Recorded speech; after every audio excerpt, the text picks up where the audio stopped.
It was Mother's Day, May 13th, 1984, a warm spring afternoon near Tampa, Florida. After spending time with their moms, two boys raced off to fly parachutes made from plastic bags.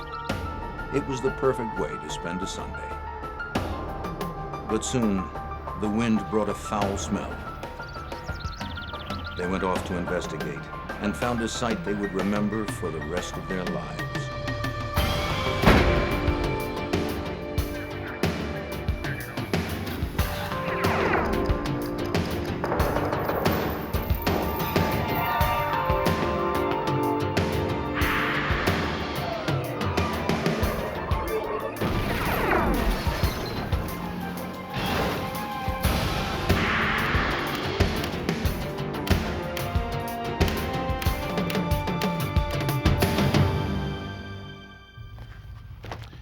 In 1984 in South Florida, a rapist and murderer was on the loose.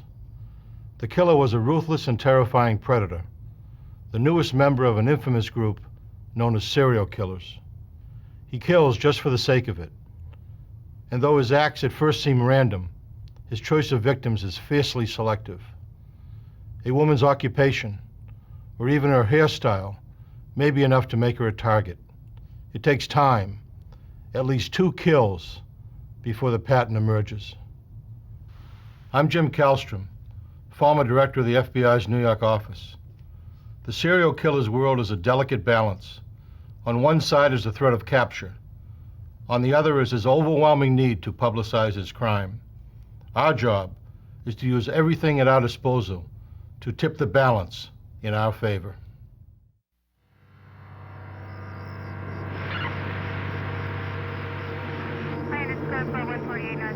What the boys found was the body of a nude woman lying in the roadside weeds. The medical examiner determined she'd been there for about 3 days. Her wrists were bound behind her back, and a rope with a trailing extension was tied around her neck like a leash. Bruises, blisters, and insects covered her body. But it was the position of the corpse that told detectives this was not a typical murder case. Major Gary Terry, then Lieutenant Terry, had just been appointed head of the Hillsborough County Major Crimes Unit when he got the call. But the unique thing about the body to me was the fact that her legs were spread about 5 foot, 5 foot 1 inches apart from heel to heel. A scene that I'll never forget and a scene that I've never seen before. The pose was so grotesque, the body seemed to have been positioned that way deliberately. Had the killer meant to shock whoever found it? Crime scene technicians photographed the body and measured its distance from the road. They carefully packaged what little evidence was left, some cloth tied in a knot.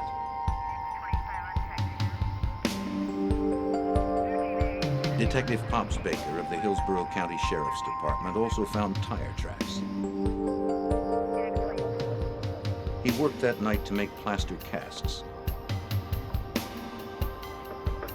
Tire casts can reveal the make and size of tires to help experts deduce the size and type of car a criminal is driving. They can also link him to a crime scene.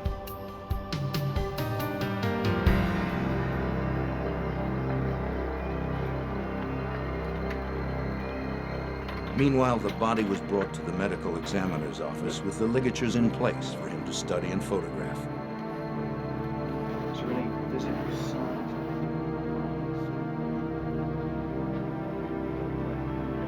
The medical examiner determined the victim had been raped, then strangled to death. The brutality of the crime brought a sense of urgency to the investigation. Fearing this would not be an isolated case, Lieutenant Terry immediately contacted the FBI's forensics lab in Washington, D.C. Terry had a detective hand-carry the evidence to the FBI lab. He had learned during an earlier case that doing so expedited the processing of evidence and brought the FBI in as an immediate active partner.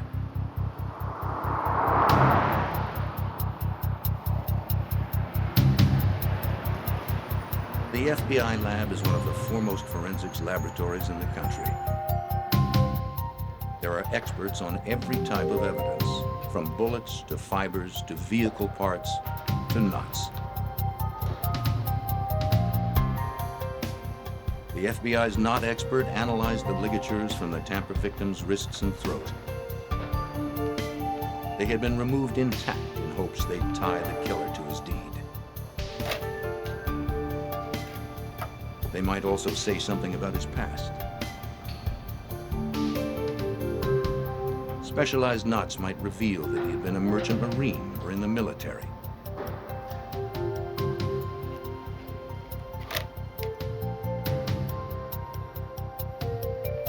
But the ligatures turned out to be tied in granny knots, simple, functional knots that anyone might have tied.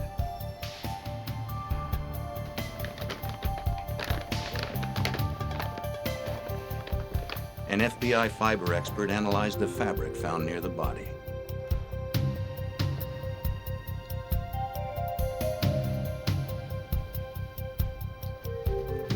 He brushed particles from the cloth onto a sterile sheet. What traces had the killer left behind?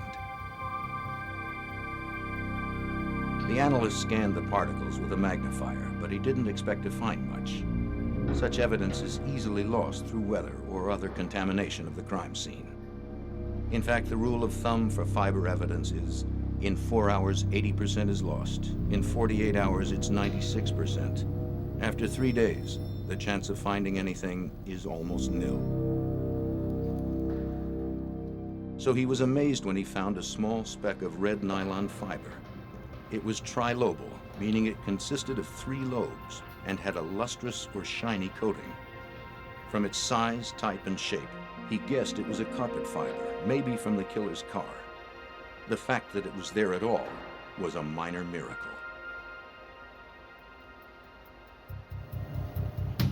The analyst from the FBI lab told the Hillsborough detectives to keep the discovery secret. If this were a serial killer, publicizing fiber evidence could make him change his pattern or his vehicle, so he'd be harder to find. The FBI's tire lab also scored. From the tire casts, they determined the tires were of 2 different brands. All were well worn and mounted reversed, with the black walls facing out. An irregularity like that could be powerful, incriminating evidence.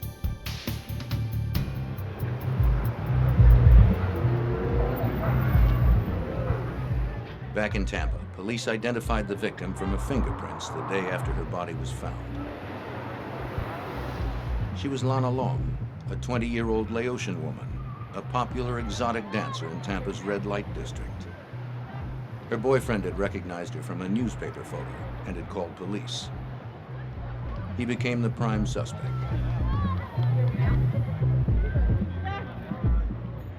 Officers questioned the girls on the strip but received no information implicating the boyfriend or anyone else. They were stumped. Okay, I'll meet you up here at the tape. Then, just 2 weeks later, the calm of another holiday weekend was broken.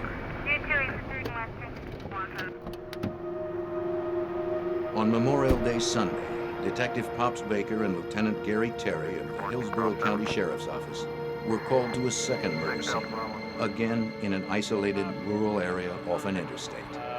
Young female, late 18, 19, 20 range.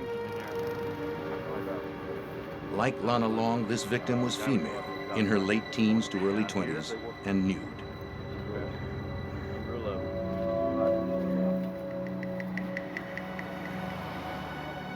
She was also bound at the hands and throat and had a knot at her neck with a leash-like extension. But this knot was different. It was a hangman-style noose. I can remember driving all the way to the crime scene and saying to myself, please don't let this victim be bound. In 1984, we very rarely had homicide victims bound. That's the first thing I asked the officer protecting the crime scene when I drove up. Is she bound? And he said, yes, sir, she is. So we've gone from very rarely having victims bound to 2 within 2 weeks. So we knew we had a problem. This woman had not been dead long. She's still warm. Because the crime scene was fresher than the last, more evidence remained. Detectives found a man's olive green t-shirt and some strands of hair, which they determined were not the victim's. Hanging from a bush a few feet away from the woman's head were her white pantyhose and white jumpsuit, both covered with blood. From the brutality of her wounds, detectives knew she had fought for her life, and that it had been a savage struggle. They're kind of bald, just as the other ones have. She had been raped, strangled, beaten, and her throat had been cut almost from ear to ear. The medical examiner reported 3 causes of death: asphyxiation, head injuries, and a lacerated throat.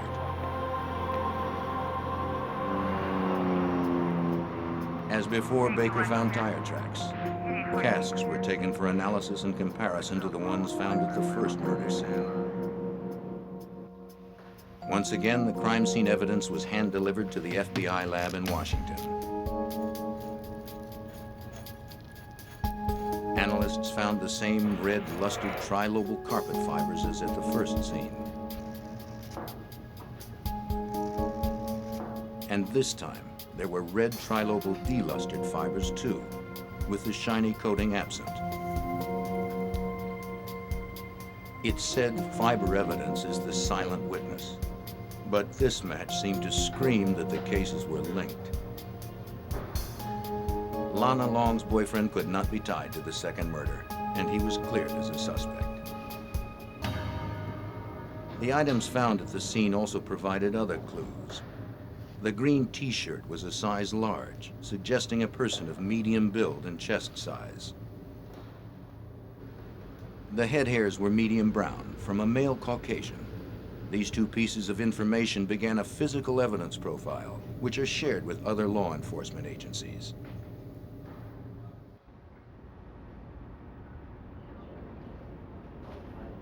FBI tire expert Sandy Worsema analyzed the tire impressions and made another match.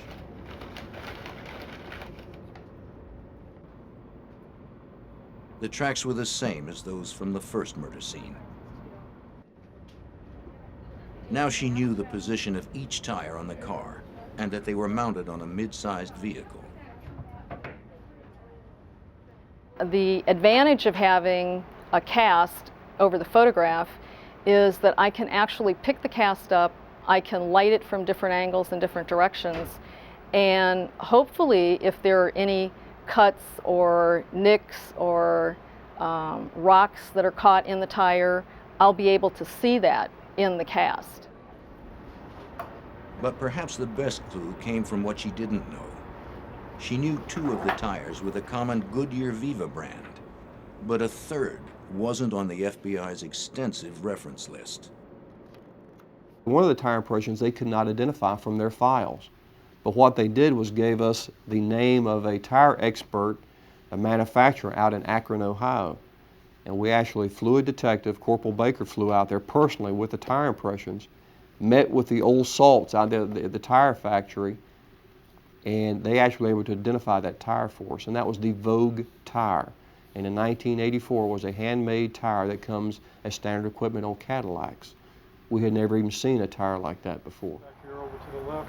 I'll walk it back here. Police were told that if they found the car with that tire, mounted black walls out, it would be as positive an ID as a fingerprint. Analysis of the victim's knife wound revealed that the killer had a knife with a 3-inch blade.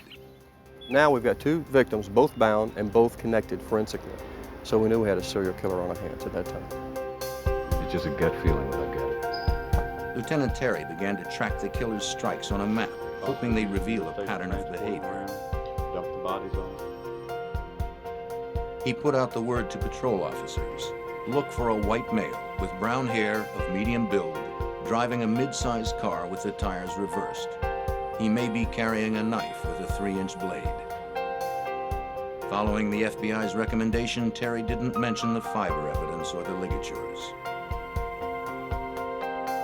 From a composite drawing released to the media, the second victim was identified.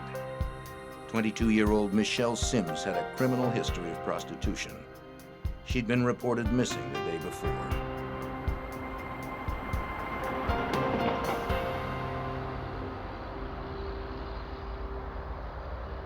A key member of the Hillsborough County investigative team was Detective Randy Latimer. At this point, though, we realized we're dealing with a serial killer that it looked like he was probably preying on prostitutes. So we went out into the areas of the known prostitute areas and started contacting the girls and let them know what was going on, giving them our business cards that if they saw something strange to contact us, let us know. We're looking for information. We were frustrated that we couldn't get any leads, we couldn't get anything to go on. Hey, Bob, what do we got? Well, I've got a body down here. Then on June 24th, another Sunday, Terry, Baker, and Latimer responded to a third murder scene. A worker had found a body in an orange grove. Got a perimeter set up. It was another female, but the pattern seemed different. This one was fully clothed and there were no ligatures, so there was no reason to believe it was linked. Well, as you can see, But detectives didn't rule it out.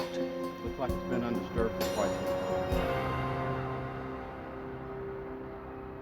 They delivered the victim's clothing to the F.B.I. lab, just in case a connection could be found.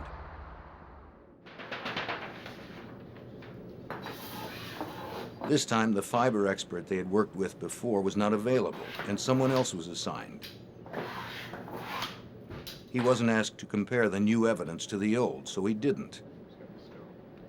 Nor did he begin the analysis immediately. Doesn't look like, The body was so badly decomposed it only weighed 25 pounds, including clothes. It took some time to get an ID, and when it finally came, the victim's lifestyle didn't fit the pattern either. 22-year-old Elizabeth Ludenbach of Tampa was a shy assembly line worker who lived with her family. She had no criminal history and was not a prostitute, although she did frequent bars on Tampa's Strip.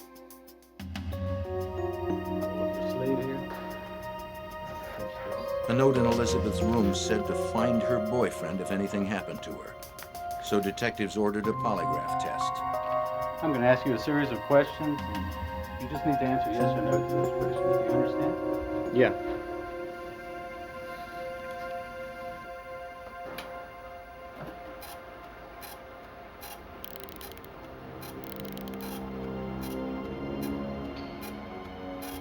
Did you know Elizabeth Ludenbach? Yes.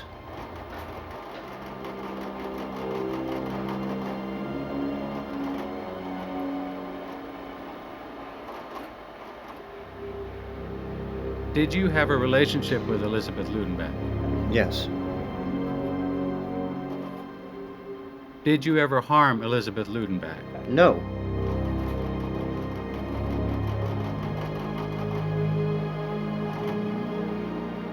He failed the polygraph test, making him the prime suspect.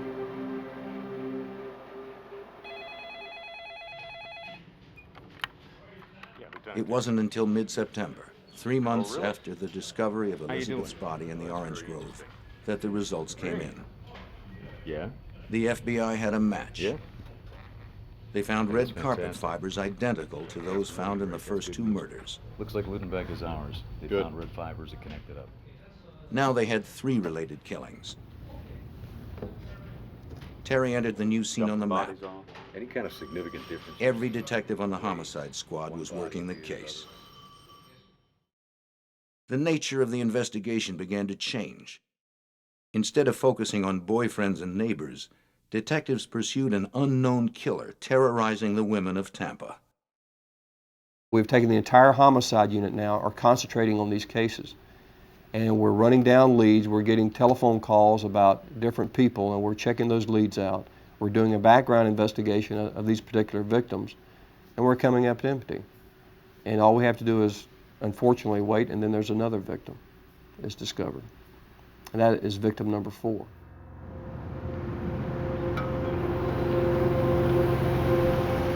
After a lull of more than 3 months, the calm of yet another Sunday was shattered. On October 7th, a worker found a body near the entrance to the K-Bar Ranch in northern Hillsborough County.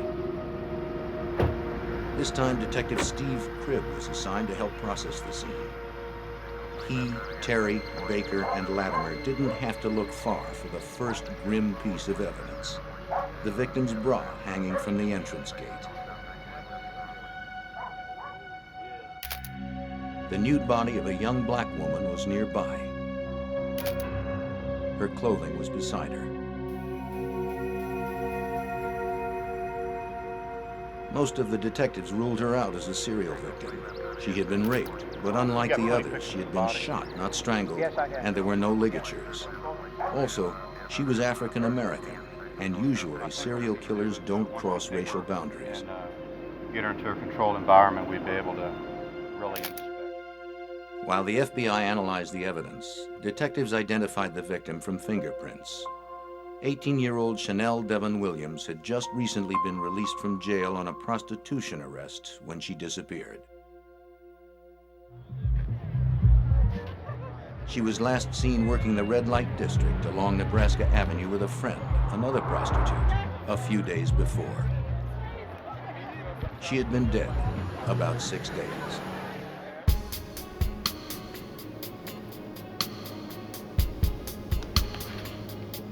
The FBI's hair and fiber analysis revealed it was the work of the serial killer. Both types of red fibers were found on Chanel's clothing, along with a brown Caucasian pubic hair. By crossing racial bounds and using a different weapon, the killer had changed his routine. Shifting from a pattern is very rare in serial killers and would make this one more difficult to capture. Chanel was added to the map near the Pasco-Hillsborough County line. With 4 dead, detectives were desperate to find the killer and obsessed with the case. You don't work these cases. You live and breathe these types of cases. You go home at night, you dream about this case. You eat and sleep it. I would go home at night and just look at the telephone, waiting for it to ring. Every Sunday. For some reason, the first series of bodies were discovered on Sunday. On Sunday, I didn't plan anything. I sat at home.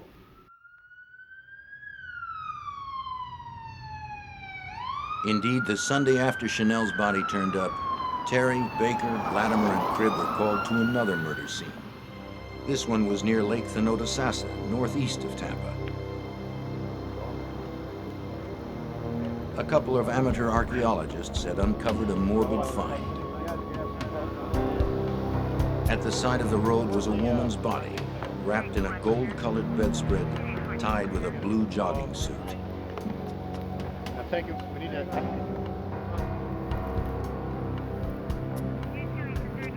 Inside, her lower legs and ankles were bound with common white string.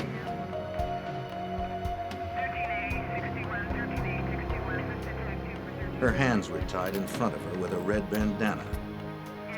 She had been bound, raped, strangled, hit on the forehead, and dragged through the dirt. It seemed the killer was back to his old pattern. The woman was quickly identified from fingerprints as 28-year-old Karen Dinsfriend. Raised in an affluent suburban household, she had died a drug-ravaged prostitute. She was last seen alive in the early hours of the day she was killed. As if there weren't enough to link the killer to the crime, investigator Steve Cribb actually saw red trilobal carpet fibers on Karen's body. By now, he'd developed a sixth sense for them. When you know what you're looking for, they almost look like glowworms on the victims. But for the average person to walk up and find them, even the other investigators who weren't looking for this type, they wouldn't see them. But they became such a key point of the investigation that when we went to a crime scene, that's one of the first things we would look for with the carpet fibers. At the FBI lab, the fiber expert compared these fibers to the ones from the other crime scenes. They matched. There were now 5 cases linked to a single killer, but there was still no name, no face, and no one under arrest. it becomes very frustrating that you know someone else is going to die because you haven't stopped the suspect. You have enough information to know that he's doing it, but not enough information to pick him out of the crowd if he were to bump into you walking down the mall. Because you have to remember, in this series of cases, our concern is if we don't stop this guy, if we don't find him today, he's going to kill somebody tomorrow or the next day. And when in fact he did. 2 weeks later, on Halloween, another victim emerged. A contractor digging a ditch found the mummified remains of a woman's body. Terry, Baker, Latimer, and Cribb arrived at the scene.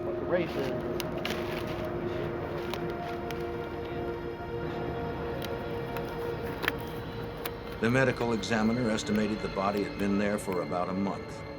The body was badly decomposed. An ID would require special measures. The F.B.I. lab needed to soften the skin on the hands in order to get fingerprints. As hard as the victim was to identify, detectives instantly recognized the killer. The body had been completely mummified. The head had been separated by animal activity. There were no ligatures attached, no clothing. And again, you just look at the body and you realize it's him again. You just have that feeling by now of the crime scenes, of seeing body after body after body, that it should be the same killer. And in fact, it was.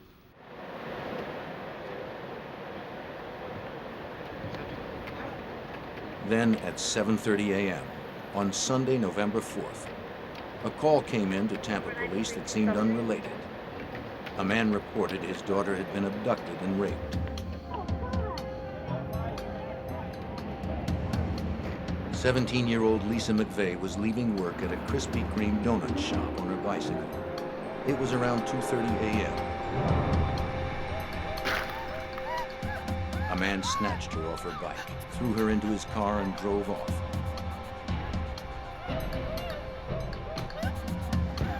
He held her at gunpoint, reclined her seat so no one would see her, and told her to remove all of her clothes.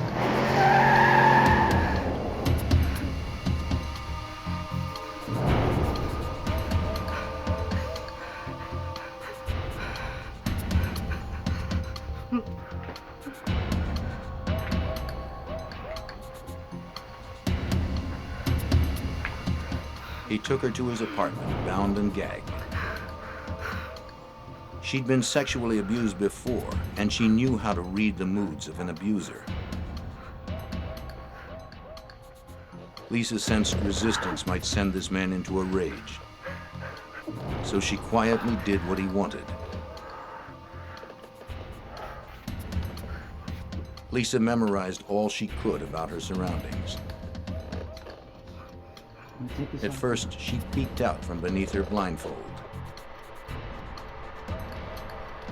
Then, when he uncovered her eyes, she saw everything, including his face. She was certain that now he'd never let her leave alive. He took her to his bedroom and repeatedly raped her for 24 hours. Sometimes he slept, but she knew he was armed and that he'd kill her if she tried to leave.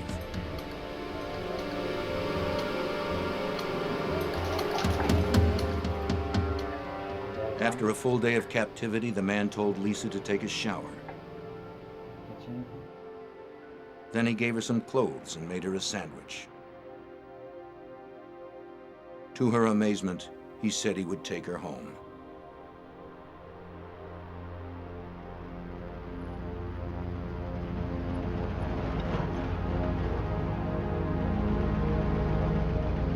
At around 3 a.m., they drove toward her neighborhood.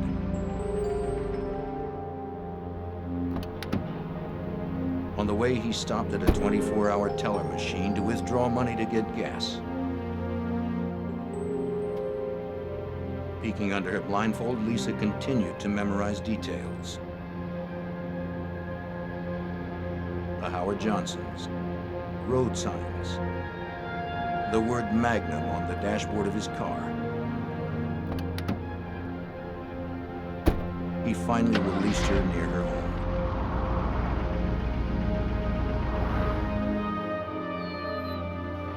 After Lisa's adoptive father reported the abduction, she was interviewed by Tampa police officers.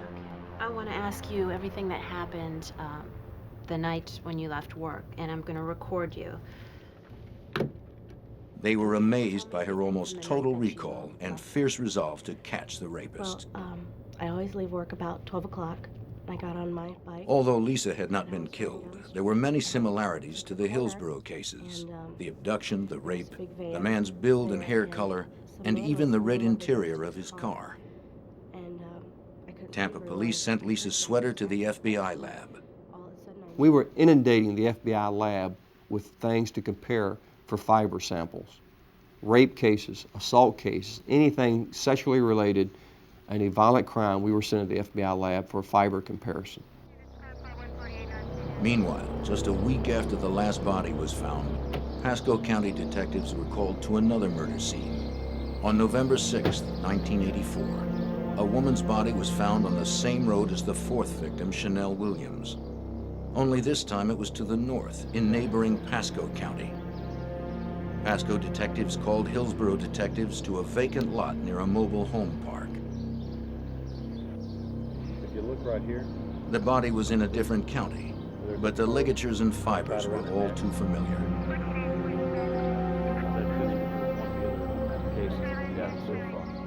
Although the body had decomposed to mainly bones, the telltale leash was still attached around the neck. a little bit of shoelace right around here. There was another ligature on an arm bone.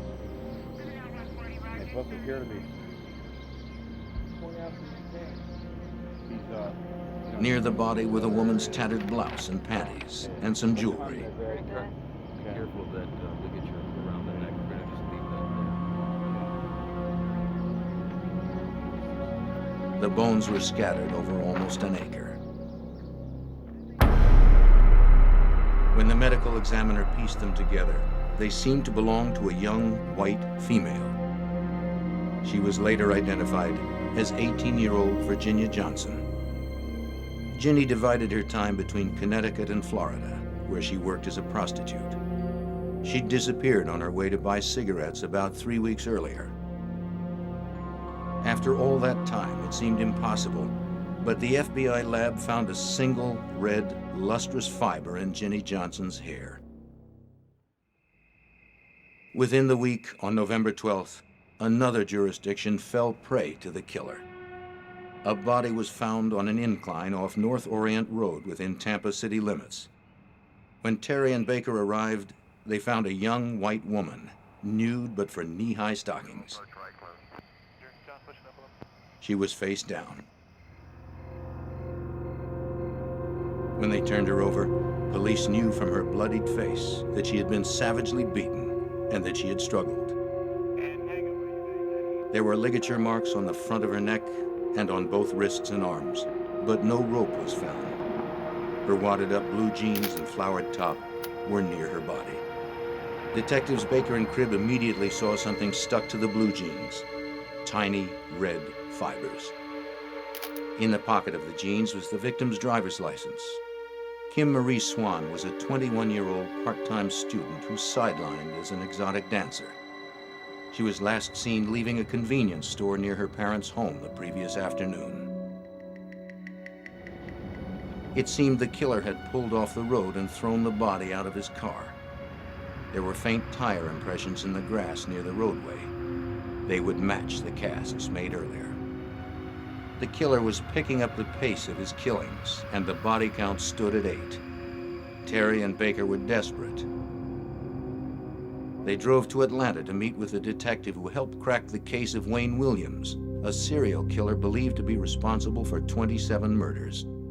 Because something we didn't really want to share publicly in 1984, what do you do when you're 10 bodies, 15, or 20 bodies down and you don't have the suspect in custody? What do you do? We were sitting down in their office discovering, and during the course of that conversation, the telephone rang. And the telephone call was from the FBI in Washington. And the FBI lab says, we have just had a match on a piece of fiber evidence submitted from a rape case. And I was blindfolded. That case turned out to be the Later when abduction you and woke rape up, of where Lisa was it? McVeigh only a week earlier. Well, when Tampa I came police had to, rushed Lisa's clothing to the F.B.I. lab, and experts there had found matching red trilobal carpet fibers on her sweater. It was the break they'd been waiting for. I want to play it. Terry flew back to Tampa immediately. He formed a task force of officers from the Hillsborough and Pasco County Sheriff's Office, the Florida Department of Law Enforcement, and the F.B.I., along with the Tampa police detectives already working the rape case. Then he divided them into teams, each with a different assignment. They initiated a massive manhunt. Patrol cars fanned out across North Tampa. They were looking for the killer's apartment and his red Dodge Magnum. The information from Lisa McVeigh was their roadmap.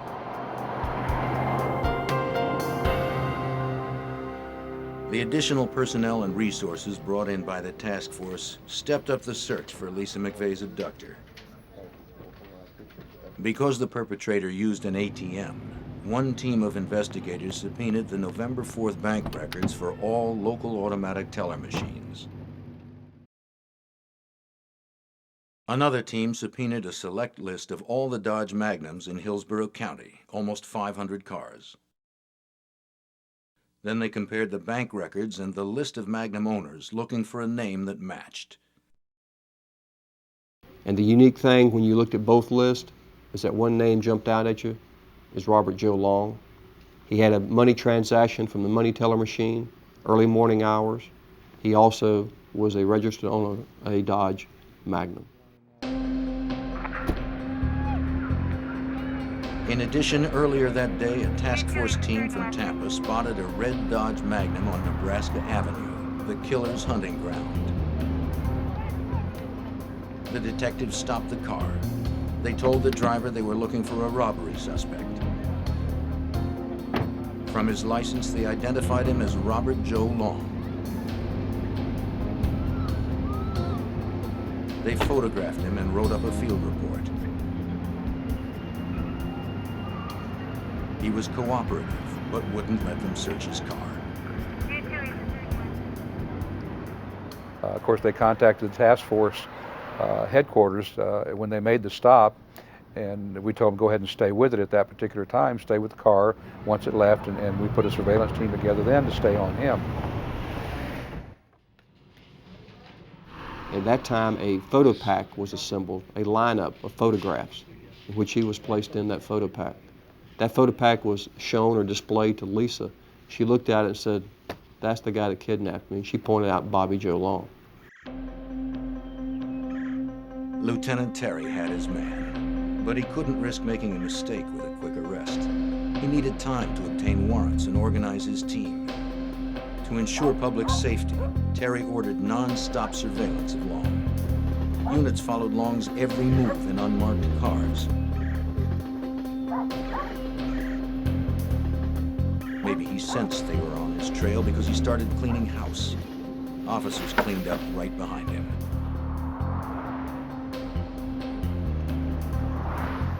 Even when he vacuumed his car, police seized the vacuum. They retrieved everything Long thought he was destroying.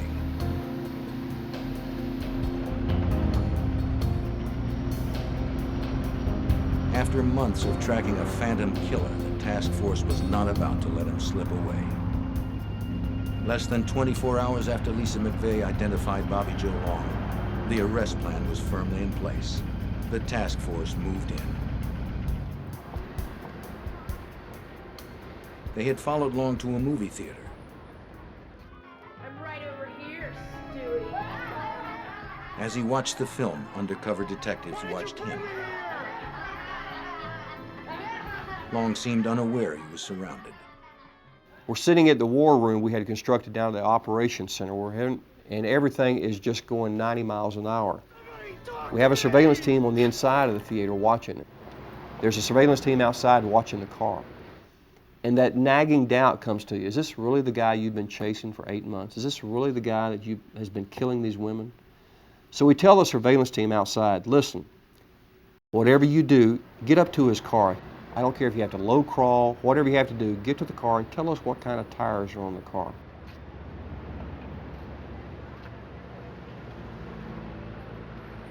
And the surveillance team came back and said, hey, there's Goodyear Viva tires on the car.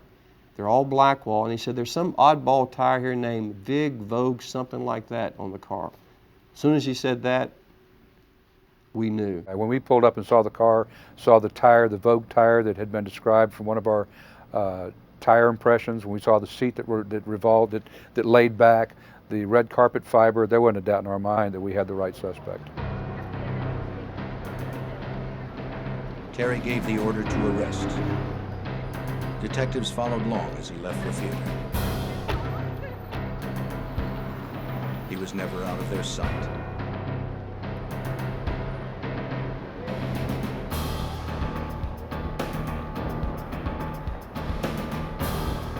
They didn't know if he was armed, so as he approached his car, they jumped him and brought him to the ground.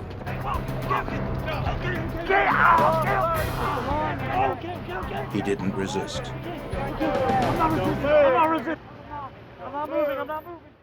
He was on the ground when I walked up to him and placed my badge next to his face and identified myself as a deputy sheriff, advising him he was under arrest.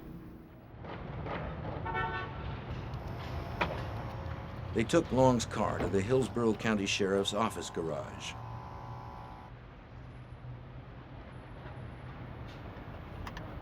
Steve Cribb immediately tore out a piece of carpeting and rushed it to an FBI fiber expert flown in from Washington.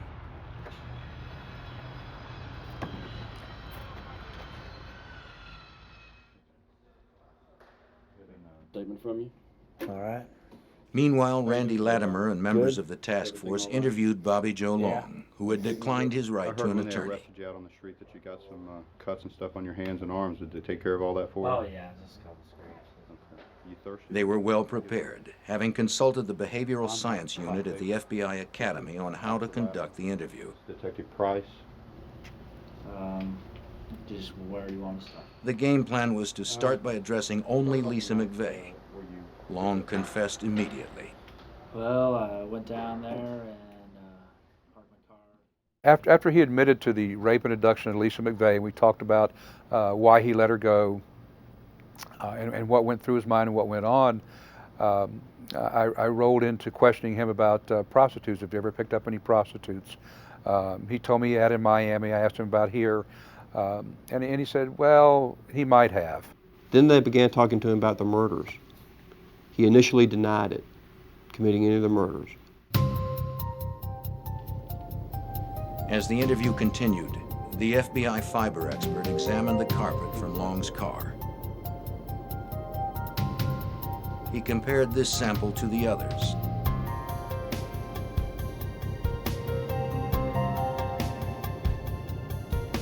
It was the moment of truth.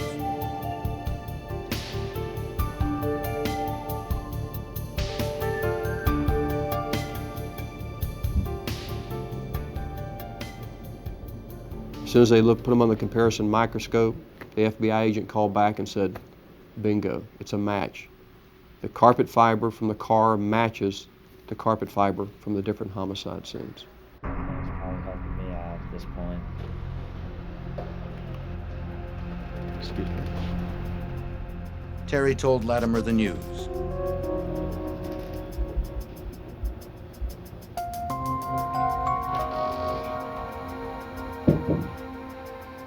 Then Latimer explained it to Long. We just got information. He told him about the fibers and their significance, and about Long's brown head hair found at the crime scene, and the Vogue tire. Latimer let Long know that by the time they found the second body, they were already on his trail. What can I say? The evidence was overwhelming. And he looked down, he had his legs kind of, his knees spread apart, and he looked down between his feet, and I said, yeah, I did it. I said, did what? He says, I killed him. You killed who? He says, I killed all those girls in the paper I killed. And then we just started going through them one by one after that. But then it just became more and more, you know. Long described each murder in a taped confession. The interview lasted 5.5 hours. Bobby Long showed no emotion, no remorse. It was just an everyday conversation like you and I are having here. At the end, I don't remember if it was myself or Bob Price that asked him why he did it. And he said that was his secret and he was going to take it to the grave with him. case. During the interview, Just follow all Long the way back also to the end. confessed to a ninth You murder. can go right or you can go left. Go left.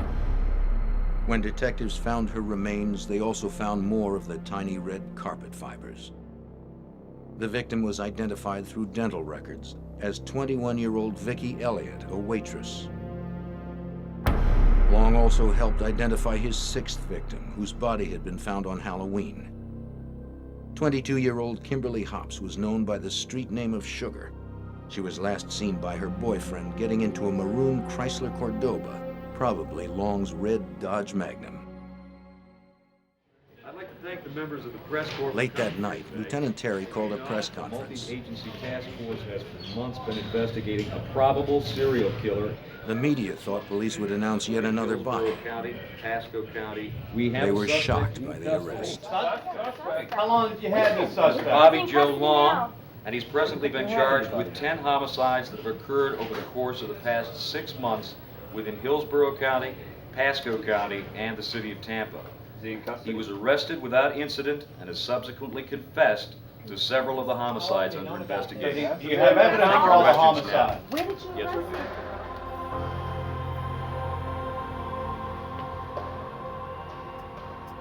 Open 5. In the coming days, Hillsborough detectives learned they weren't the only ones tracking Long. Task Force member Charles Troy, a Pasco County detective, stumbled upon the truth. He realized that Long fit the description of a man who had raped a Pasco woman months ago.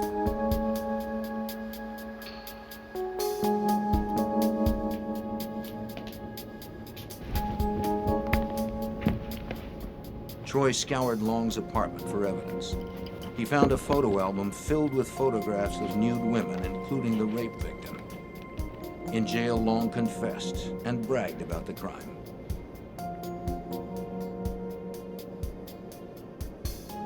Detectives had also found clothing and jewelry from Long's other victims. It's a common quirk of serial killers to keep photos or other trophies of those they kill. Detectives soon realized that Long was the classified ad rapist, named for his M.O.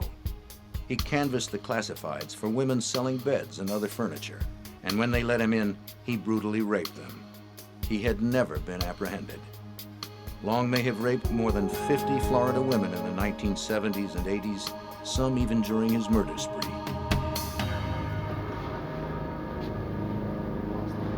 Now with Long finally in jail, detectives reflected on lessons learned.